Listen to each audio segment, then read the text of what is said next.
So people were pointing out that the Michigan representative, that they were kind of asking some questions. Was she really going to be doing the issue with voting for impeachment and everything else? And yes, she is, and she did in fact. What it was, I always forget her name. I just had it, and then I forgot it.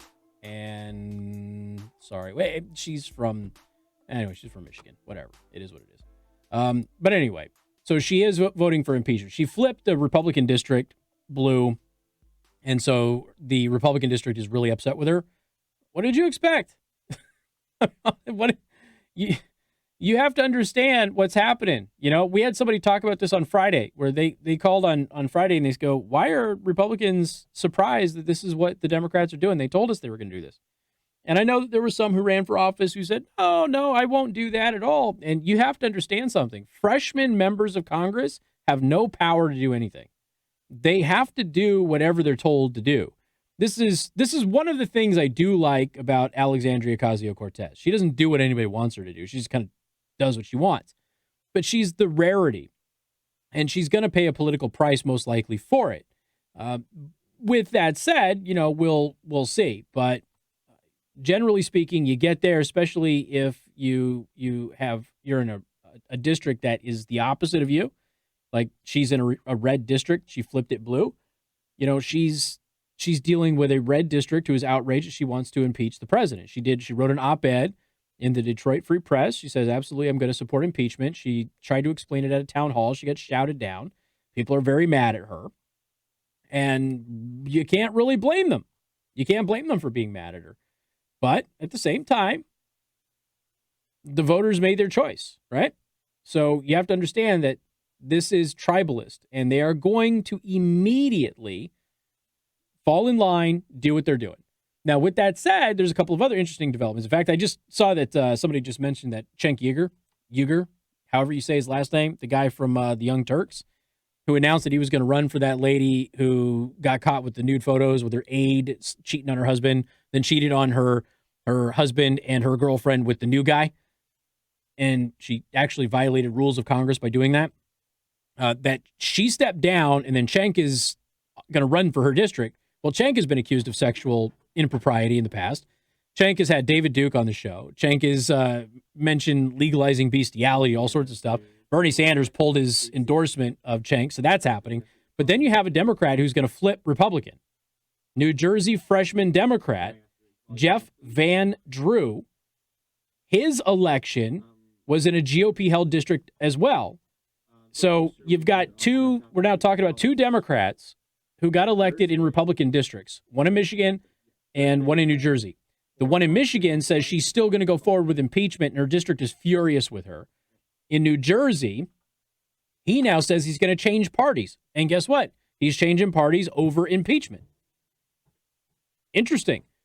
Now, it'll be certainly fun to watch his policy positions with the Republican Party kind of clash going forward, but it'll still be interesting.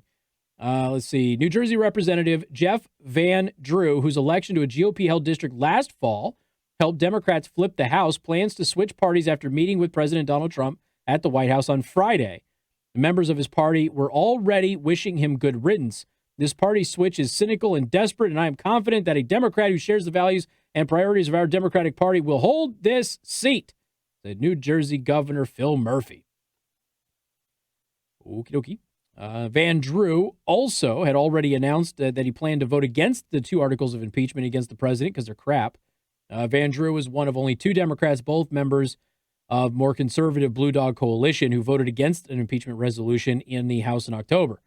His vote had sparked chatter about primarying against him, but Van Drew had repeatedly said that he wasn't concerned. His campaign conducted a poll December 7th through the 10th that showed a majority of likely Democratic voters in the 2nd District in South Jersey preferred, quote, another Democrat win the nomination, according to a partial polling memo obtained by roll call. More than 70% of likely Democratic voters said that they'd be less likely to vote for Van Drew if he voted against impeachment.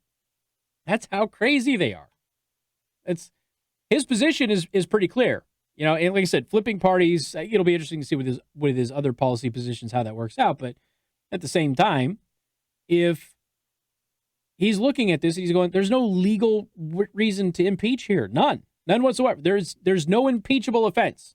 So I'm going to vote against it. He's actually making the right legal call and the right call for the country, but nobody cares. They just want Trump out of office because Orange Man bad and all that other stuff, right? Instead of actually just trying to win in an election, they just want to go ahead and toss everybody out. So it'll be interesting to see what happens. So we've got, again, 2 stories with Democrats who flipped Republican districts. And you also need to point out, too, that this is a Republican district. So, yes, they can poll the Democrats, and the Democrats may want to get somebody else in there if he doesn't vote for impeachment. And it's still a Republican majority district where the GOP has held that district, and it just flipped to Democrat. So he may be in a good position to stick it out with re-election if the Republicans show up and support the guy, which hopefully they would do. But who knows? We'll have to see.